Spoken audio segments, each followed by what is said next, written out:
नमस्कार, स्वागत है आपका हमारे चैनल पर। मैं हूं आपके साथ शिप्रा सैनी।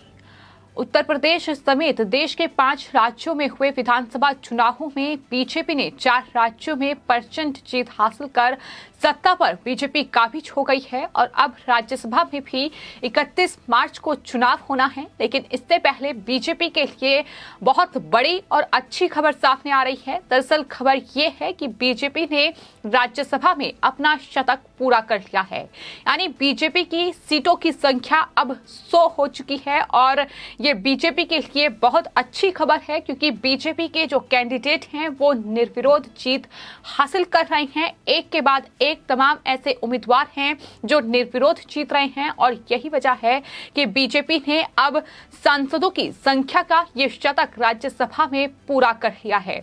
तो संसद का उच्च सदन राज्यसभा, जहां बीजेपी ने ये शतक पूरा किया है, राज्यसभा की 100 सीटें बीजेपी को मिल चुकी है और एनडीए की कुल संख्या अब 120 हो गई है, यानी जो बीजेपी गठबंधन है उसकी संख्या अब 120 हो चुकी है। आपको बता दें, नागालैंड और हिमाचल प्रदेश से जो राज्यसभा के उम्मीदवार थे वो निर्विरोध जीत उन्होंने हासिल की है। आपको बता दें, नागालैंड से बीजेपी के नेता एस फांगनोन कोन्यांग ने सोमवार को नागालैंड से राज्यसभा सीट जीत ली है।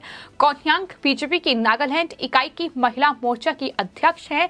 कोन्यांग नागालैंड से बीजेपी की पहली महिला सांसद के साथ पहली राज्यसभा सांसद भी बन गई है। तो निर्विरोध जीत उन्होंने हासिल की है। कोन्यांग ने नागालैंड के मुख्यमंत्री नेफ्यू रियो और बीजेपी के प्रदेश अध्यक्ष चेमजिन इंद्रा नोमांग की मौजूदगी में अपना नामांकन दाखिल किया और इस तरीके से निर्विरोध जीत हासिल की है। इसके अलावा आपको बता दें, हिमाचल प्रदेश की राज्यसभा सीट की चुनावी प्रक्रिया गुरुवार को विधानसभा में समाप्त हुई है और डॉक्टर सिकंदर कुमार, जो कि बीजेपी के उम्मीदवार थे, उन्हें निर्विरोध जीत हासिल की है और राज्यसभा के सांसद वो चुने गए हैं। कांग्रेस पार्टी की ओर से इस चुनाव में उनके खिलाफ कोई भी उम्मीदवार नहीं उतारा गया था और इस तरीके से उन्होंने ये जीत हासिल की है, जिस मौके पर मुख्यमंत्री जयराम ठाकुर, साथ ही मंत्री सुरेश भारद्वाज और मुख्यमंत्री के राजनीतिक सलाहकार की उपस्थिति में उन्होंने ये जीत दर्ज की है। तो इस तरीके से बीजेपी अब राज्यसभा में भी लगातार अपनी जीत का परचम लहरा रही है। इस तरीके से जो बीजेपी के सांसद हैं उनकी संख्या लगातार राज्यसभा में बढ़ रही है और 100 का शतक ये पूरा कर लिया है। माना जा रहा है कि इससे आने वाले वक्त में भी उत्तर प्रदेश, पंजाब और साथ ही मध्य प्रदेश जैसे राज्यों में जो राज्यसभा की सीटें हैं वो खाली होने वाली हैं और ऐसे में जब चुनाव होगा तो वहां भी बीजेपी जो है अपने सांसदों की संख्या बढ़ाने में जाहिर तौर पर कड़ी मेहनत करेगी। लेकिन फिलहाल आपको बता दें, राज्यसभा के इन चुनावों के लिए 31 मार्च को वोटिंग होनी है। चुनाव आयोग ने जो जानकारी दी है उसके मुताबिक इस बार राज्यसभा की 13 सीटों के लिए चुनाव होना है। इन 13 सीटों में दरअसल 5 जो सांसद हैं वो राज्यसभा के पंजाब से चुने जाने हैं। इसके अलावा 3 केरल, 2 असम, इसके अलावा हिमाचल, त्रिपुरा और नागालैंड से भी एक-एक सांसद को चुना जाएगा। तो इस तरीके से ये 13 सीटें हैं जो खाली हुई हैं और इन 13 सीटों में से अब 3 सीटों पर निर्विरोध जीत हासिल बीजेपी कर चुकी है, यानी अपना शतक राज्यसभा में पूरा कर चुकी है। और बीजेपी के लिए ये सबसे बड़ी और अच्छी खबर इसलिए है क्योंकि अगर राज्यसभा में बीजेपी के सांसदों की संख्या ज्यादा होगी तो जाहिर तौर पर किसी भी बिल को वहां पारित कराने में सरकार को आसानी होगी और आसानी से संसद के दोनों सदन यानी लोकसभा और राज्यसभा में किसी भी बिल को पारित कराने के लिए सरकार को ज्यादा मेहनत नहीं करनी होगी। और यही वजह है कि राज्यसभा का ये चुनाव अपने आप में बेहद महत्वपूर्ण माना जा रहा है। फिलहाल 31 मार्च को इन 13 सीटों पर वोटिंग होनी है, लेकिन आपको ये भी बता दें कि इसके बाद उत्तर प्रदेश और साथ ही मध्य प्रदेश और तमाम दूसरे राज्य हैं जहां से राज्यसभा की सीटें खाली होंगी और उनके लिए वोटिंग होगी। तो इस तरीके से अब राज्यसभा का जो चुनाव है, जो कार्यकाल किसी भी सांसद का 6 साल का होता है, वो कहीं ना कहीं पूरा हो रहा है। तो ऐसे में चुनावी प्रक्रिया की शुरुआत हो चुकी है। फिलहाल बीजेपी के लिए ये बड़ी और अच्छी खबर इस बीच सामने आई है कि बीजेपी ने 32 साल बाद कोई पार्टी ऐसी है जिन्होंने अपने सांसदों की संख्या 100 पूरी की है और बीजेपी वो सिंगल पार्टी बनी है जिसने राज्यसभा में अपने सांसदों की संख्या 100 पूरी कर ली है। तो ये बीजेपी के लिए अच्छी खबर है, बड़ी खबर है। तो वहीं जो एनडीए गठबंधन है उसकी जो सीटें की बात की जाए तो 120 कुल सीटें हैं। फिलहाल आपको बता दें 5 राज्यों में जो विधानसभा चुनावों के नतीजे सामने आए हैं उसका भी बड़ा असर इन राज्यसभा के चुनावों में पड़ेगा, क्योंकि जहां 4 राज्य पंजाब के अलावा गोवा, मणिपुर और साथ ही उत्तराखंड, उत्तर प्रदेश में बीजेपी ने सत्ता पर काबिज हुई है, बीजेपी ने अपनी सरकार बनाई है, तो जाहिर तौर पर वहां से जो सांसद चुने जाएंगे वो ज्यादातर बीजेपी के हो सकते हैं। और ऐसा माना जा रहा है कि कुछ सांसद ऐसे हैं जो निर्विरोध जीत हासिल कर सकते हैं और यही आंकड़ा लगातार सामने आ रहा है और यही वजह है कि लगातार कहा जा रहा है कि बीजेपी राज्यसभा में भी अपने सांसदों की संख्या में बढ़ोतरी करेगी। हालांकि जिस तरीके से उत्तर प्रदेश में समाजवादी पार्टी की सीटें बढ़ी हैं और वहीं कांग्रेस पार्टी पूरी तरीके से खत्म हो चुकी है। इसके अलावा बात अगर पंजाब की जाए तो पंजाब में आम आदमी पार्टी जीती है, तो वहीं कांग्रेस पार्टी पूरी तरीके से धराशायी हुई है।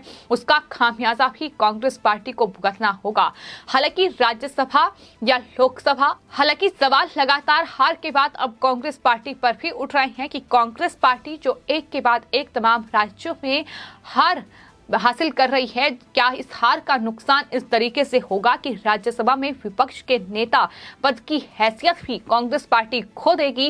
ये सवाल लगातार बना हुआ है, क्योंकि लगातार राज्यसभा में कांग्रेस पार्टी के सांसदों की संख्या कम हो रही है और वहीं आम आदमी पार्टी ने जिस तरीके से पंजाब में जीत हासिल की है वो लगातार अपने अब सांसदों को चुनकर वहां भेजेगी। लेकिन फिलहाल बीजेपी लगातार जीत का परचम लहराती दिखाई दे रही है। ये 2 सीटें हैं नागालैंड और हिमाचल से, जहां राज्यसभा सांसद चुने गए हैं, जहां नागालैंड से जो बीजेपी की नेता हैं एस फांगनोन, उन्होंने जीत हासिल की है। तो वहीं हिमाचल प्रदेश की राज्यसभा सीट जो है वो डॉक्टर सिकंदर कुमार ने जीती है और निर्विरोध जीत ये हासिल की है। इसके अलावा भी सीटें हैं जो बीजेपी जीत रही है, निर्विरोध जीत रही है और यही वजह है कि ये आंकड़ा बढ़कर जो है 97 सीटें कुल अभी तक बीजेपी के पास थी, लेकिन अब ये आंकड़ा बढ़कर 100 पर पहुंच चुका है। तो जाहिर तौर पर बीजेपी निर्विरोध जीत हासिल कर रही है। तो फिलहाल आपको बता दें अगर राज्यसभा में कुल सांसदों की बात की जाए अलग अलग पार्टियों के, तो सबसे ज्यादा संख्या जो है वो बीजेपी की है। बीजेपी अकेले 100 सीटें राज्यसभा में उनके पास हैं, यानी 97 से बढ़कर आंकड़ा अब 100 पर पहुंच चुका है। और एनडीए गठबंधन की अगर बात की जाए तो ये आंकड़ा 120 पहुंच गया है। लेकिन वहीं कांग्रेस पार्टी की अगर बात की जाए तो कांग्रेस पार्टी 34 सीटें फिलहाल उनके पास हैं, लेकिन जिस तरीके से पंजाब चुनाव हार चुकी है, इसके अलावा उत्तर प्रदेश से लेकर मणिपुर, गोवा और उत्तराखंड में भी बुरी हार कांग्रेस पार्टी की हुई है। उसके बाद माना जा रहा है कि ये 34 सीटों में से भी कई सीटें अब कांग्रेस पार्टी के हाथ से खिसक सकती हैं। लेकिन वहीं पंजाब में आम आदमी पार्टी की जीत उन्हें कुछ फायदा जरूर दिला सकती है, लेकिन बीजेपी को दूर दूर तक कोई टक्कर देने वाला नहीं है। फिलहाल सत्ता में बीजेपी है, तो ऐसे में अगर बीजेपी के सांसदों की संख्या ज्यादा होगी तो जाहिर तौर पर बीजेपी को बड़ा फायदा होगा। जहां लोकसभा में अभी तक बीजेपी आसानी से कोई भी बिल पास करा लेती है, क्योंकि उनके सांसदों की जो संख्या है वो बहुमत में है। तो वहीं राज्यसभा में भी बीजेपी की कोशिश यही होगी कि बहुमत का आंकड़ा पार किया जाए, ताकि किसी भी बिल को आसानी से संसद के दोनों सदन यानी लोकसभा और राज्यसभा में पास कराया जाए और बिना किसी बहस के, बिना किसी हंगामे के, बिना किसी शोर शराबे के इस तरीके से कोई भी कानून बनाने में सरकार को आसानी हो। ये तमाम चीजें हैं जिसको लेकर फिलहाल राज्यसभा का ये चुनाव बीजेपी के लिए बेहद महत्वपूर्ण है। लेकिन इन चुनावों की से ठीक पहले बीजेपी के लिए ये अच्छी खबर सामने आई है। 13 सीटें जो खाली हुई हैं उस पर 31 मार्च को चुनाव होना है, लेकिन 31 मार्च से पहले अब बीजेपी ने ये निर्विरोध जीत हासिल की है। बीजेपी के उम्मीदवार निर्विरोध जीते हैं, जहां संख्या बढ़कर अब 100 हो चुकी है और आने वाले वक्त में माना जा रहा है कि उत्तर प्रदेश और मध्य प्रदेश में भी